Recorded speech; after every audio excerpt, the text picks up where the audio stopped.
Are meditation and mindfulness the same thing, or are they totally different? Let's get into this. This is a really, really important topic and one that is coming up more and more, particularly as the mindfulness, phenomenon or fad in some cases has really taken off and become such a buzzword. In fact, both mindfulness and meditation are buzzwords. They suggest all kinds of things. Just, you hear them and you think of lotus flowers floating in ponds and panpipes and just everything nice and sweet, but you don't really have a sense of what they actually are. And the truth is that both of those are very, very complex, specific techniques or umbrella terms for groups of techniques that in some cases go back thousands of years. And that's a real spiritual heritage, if you will, from thousands of years of world history. These techniques are, in my opinion, the spiritual heritage of humanity as a whole. But when we hear about mindfulness or meditation, in the media or in magazines or in apps and things like that, really you're just getting a tiny, tiny, tiny, tiny, tiny little grain of what that stuff really is. Maybe like a reference point, something to get you started. And that's good because we all need something to get us started. But let me go at this from a very high level and talk about what these techniques truly are. So what we're really talking about here, when we really look closely, when we really get down to it, is Hinduism, or specifically Vedanta, versus Buddhism. And that's early stage Buddhism, not Mahayana or Vajrayana, if you're a bit more familiar with Buddhism, but, basic single meditator Buddhism. So what do I mean by this? So meditation in general, yes, it's a blanket term that could mean so many different things. But in general, what we're talking about here is Raja Yoga, which is a technique or a set of techniques that comes from India. Actually, Buddhism comes from India too. They both generally come from the same place in the world. But we're talking about stuff that is rooted in the Vedic or perhaps Vedantic traditions. India is a huge, complex, interwoven mesh of different religions and religious approaches. So to say something like Hinduism is really a misnomer. It's an oversimplification. But Raja Yoga specifically as a technique is generally what we think about when we think about meditation, or what we begin to think about. Now, yoga in Sanskrit means union, and it also means a technique. So when and this is an important point too, when we think about yoga, we usually think about, spandex and leotards and yoga mats and flexi, bendy, happy fun time yoga. That is a yoga, hatha yoga, but it is not the whole of yoga. So when we talk about Raja Yoga, which means royal or king yoga, like the pinnacle yoga, what we're really talking about is a series of yogas or techniques for achieving single-pointed consciousness, samadhi, and enlightenment. And these are tried and true, tested techniques that have been around for thousands of years, that have gone through various stages of codification, particularly in the Middle Ages, and that are stable and unbelievably effective and potent. So Raja Yoga generally comes in 8 stages, and the early stages are pretty much getting your life together, keeping it, keeping everything chill so you're not being interrupted by drama all the time. So that's yamas and niyamas, do's and don'ts, generally ethics. And the reason why ethics are so important is just so your life is not constantly in turmoil as a result of your own actions. But past that, we get asana, which is stilling the body for long periods of time. It's not what we generally hear the term asana, unless it's like an app for working with a team. We hear that too. But asana as in like bendy, flexi yoga is like downward dog and up dog and, what's up dog and all of that. So, but classic asana is holding one position still for long periods of time, like the classic meditation pose. We then get into pranayama, which is regulation of the breathing, and that can actually get fairly complicated. There's a lot of techniques with pranayama to breathe slower and slower and slower and get yourself into higher and higher states, but more specifically, more importantly, quieter and quieter mental states. And from there, it's only from there that you progress to meditation proper, which starts with concentration, which is the process of slowly concentrating your mind to a single point. Then you get to meditation, which is when you establish the flow state of actually focusing on a single point. And then finally, samadhi, which is when, in theory, you merge with it. So this is the Eightfold Path of Yoga. As I very, very, very briefly touched on here, there are specific stages to it.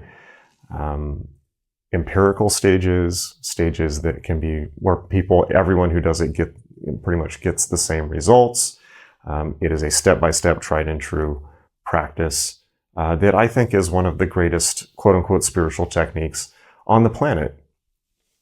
But when we hear about meditation, that's the tradition that it comes from, right? But people think about, oh, listening to a guided meditation, or if they know a bit more, they think about the actual process of meditation. Usually they're thinking about concentration, which is the process of bringing the mind to begin focusing on one thing. Actual meditation is when you establish that state. So it's actually truly not until you actually establish the state of single-pointed consciousness, flow of consciousness to a single point, that you're technically actually meditating. But that's what we think of when we hear meditation, at least if we know enough to know that. But as I'm demonstrating here, it's actually part of this huge context of practices that are all meant to support each other and need to be done in a specific order. Mindfulness. So if that's Raja Yoga, if that's meditation, then what is mindfulness? So mindfulness, the proper term for mindfulness is vipassana.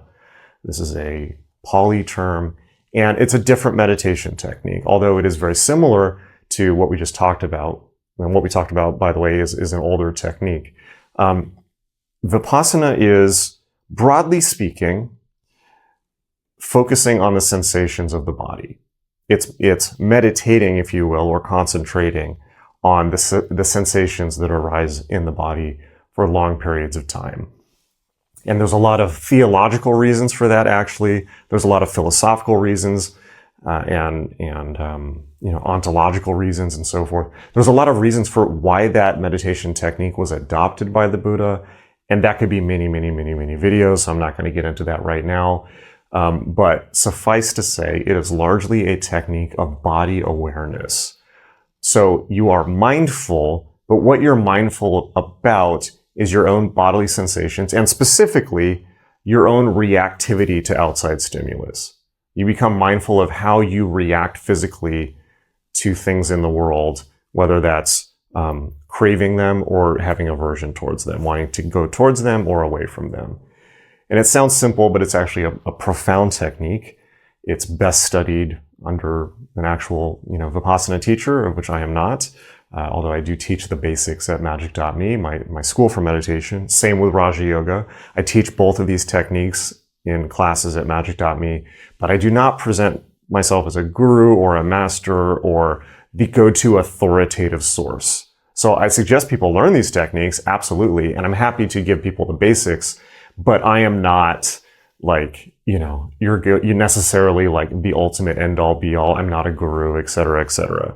But there's lots of places that you can learn these techniques. You can learn Raja Yoga, for instance, from Self-Realization Fellowship, from the Paramahansa Yogananda lineage, among many other Kriya Yoga lineages. You can learn Vipassana there are a couple of Vipassana lineages. You can go to Thailand, or you can take a course from the SN Goenka lineage. I've had, fairly good experience with.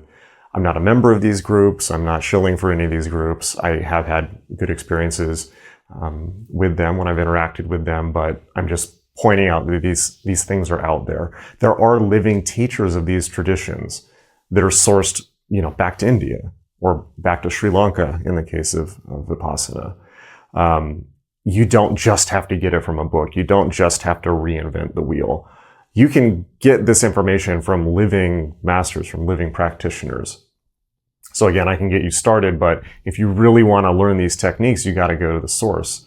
Ultimately, it's all from India. It's all from the Himalayan region of India. Even things like Zen, you have to realize in the ancient world, these techniques really spread all across Asia, whether it was Vedantic or Buddhist techniques, and they're all kind of blurred together, honestly. But these techniques spread across the Silk Road, which is now being rebuilt, but the old Silk Road, and went all throughout Asia. And so these techniques kind of changed and mutated based on where they went. So for instance, Zen in Japan, right? Or Chan Buddhism is a recension of the word Dhyan or dhyana, right? Which is part of yoga, Raja Yoga. So these techniques were floating around. And so they're a little different here and there, but my recommendation to everyone is that if you really want to understand meditation, same as everything else in life, if you really want to understand anything in life, go to the source. You know, if possible, go to the people who invented it, so that you get it straight. In the case of meditation, that's India, right? And you don't, by the way, you don't need to go backpacking in India to learn this stuff, you know, but go to the source, go to people who can really teach you if you really want to make progress. So that's all a broad way of kind of giving you the distinctions. It's also saying, like, just from that brief spiel, I mean, you tell me, do you really think that you can learn deep mindfulness from, like, you know, a magazine in the checkout lane or, you know, an app or something like that? Hopefully it can get you started. But without being, you know, catty, I think that the broad trend of mindfulness, the corporate trend, that is what it is, the commodification of the idea of mindfulness, while yes, it is good that more people are becoming aware of this, undoubtedly, it's important to have good information out there to tell people what the real traditions are, the true traditions, because this is kind of a black and white issue. There's a lot of things in life where you can kind of get fuzzy with things. And unfortunately, spirituality, particularly in the West, is one of those things that people it's not actually like that, but people approach it that way all the time, which is can be confusing. One of the reasons for that is Western culture is just beginning to explore, or in some cases rediscover, these techniques, and is approaching them with arrogance. I'll just put it that simply. People are coming to these techniques and thinking they can change them, they can reinvent them, they can put their own spiel on it, and then they can say something like, well, you know, nobody really knows what this stuff is. That's not true. There's a lot of people who really know what this stuff really is. Again, go to the people that freaking invented it. They never went there. They didn't go anywhere. They're still over there meditating, or in many cases coming here and teaching. So don't do this white people thing where you go over and basically just say you can reinvent somebody's culture from another part of the world, okay? You can't. And also don't do this thing where you think that just because, you know, perhaps you live, I don't know where you are in the world listening to this, or who you are at all, but I'm just saying a lot of people have done this, unfortunately, this kind of commodification thing, where you can look at these traditions from around the world, many of which are unbroken lineages for thousands of years, and think that you can get it right away, think that you can change it or reinvent it, and hey, no one's going to call me on it because this stuff is probably BS anyways. It's not. Or perhaps worst of all, think that you know better than the people that you're interacting with. Just because you come from a technologically advanced society does not mean that you know more about even the human mind than somebody from one of these traditions in another part of the world. It just ain't so. And I say we, I mean, again, I don't know who you are, but people in the hyper-individualized, hyper-technological, hyper-atomized West have a tremendous amount to learn from what I could just describe as kind of elder traditions, spiritual traditions from around the world. And not, by the way, in like a commodifying way, not in like I'm wearing an Indian headdress at Coachella way. Like no, like not that. I mean like humbly, like realizing that you don't actually know a whole lot. You can't just say you're practicing mindfulness and just pull it out of your ass. Pardon my French. But humbly, like we, you know, again, but people in the hyper-technological, hyper-individualized West have either forgotten these techniques or they just never knew them at all in the first place. And they are way down on the totem pole in comparison with people who do. And nobody likes to hear that. Nobody likes the idea of hierarchy when they're at the bottom. But it is how it is. And I'm telling you the truth here because I've spent so much time practicing in these traditions and being around them. And one of the reasons why I'm saying I'm not a guru is because I do not pretend to be like, I'm the high mucky muck and I know this stuff, because I don't. I know a lot about it. I've studied a lot of it. But when I go to these, and I teach people about it, but when I go to other cultures to learn, or I go to actual yoga masters or meditation masters or Buddhist masters, I'm the kid in the back of the short bus, okay? And I think that's the right attitude to have. I could not actually make any claim otherwise. It's we really have no understanding of how advanced and complex this stuff really gets. We're talking about cultures, you look at Tibet. I mean, you have people who are meditating in monasteries and exploring altered states of consciousness and other realities perhaps for centuries or maybe thousands of years. And, you think you're going to download Headspace and 5 minutes later you're on the same level as those people. You ain't, right? And there's kind of an unfortunate idea. We love the idea of egalitarianism, in the West, particularly when it comes to spirituality, because we kind of have the heritage of Christianity, where Christianity says everyone is equal. And that makes sense within the context of that religion, but that's not what we're talking about here. We're talking about an actual practice. It's like saying everyone's equal because they have a gym membership. That would be nice, but that's not reality. So, these are some salty words, but this is the truth. And it's important to have the truth out there, or, a little bit of a more clear view of things, so that people, again, it's wonderful that people are coming to mindfulness. Believe me, it is 3,000% wonderful. Anything that people do to begin meditating is good, but let's be clear about where we are. I mean, these are very, very, I wouldn't even call them baby steps, because a lot of these apps or corporate mindfulness or whatever, they're not even baby steps. They're just somebody writing down what they think meditation is, but it's not even in the same playing field. So what's the moral of the story? Learn to meditate, keep meditating, be consistent in meditating, and learn, do the work, do the research, go back and find the original techniques, find who's teaching them, do the reading, get precise about it, because this is a field for academic precision. For scientific precision, because we're talking about extremely precise empirical techniques that need to be done correctly. That's the other thing that people don't like. They don't like the idea that somebody's going to come tell them they're doing it wrong. You're probably doing it wrong. And there are right answers in the field of spirituality. There just are, and this is just something that people need to come to grips with. Okay, that's my cherry talk for today.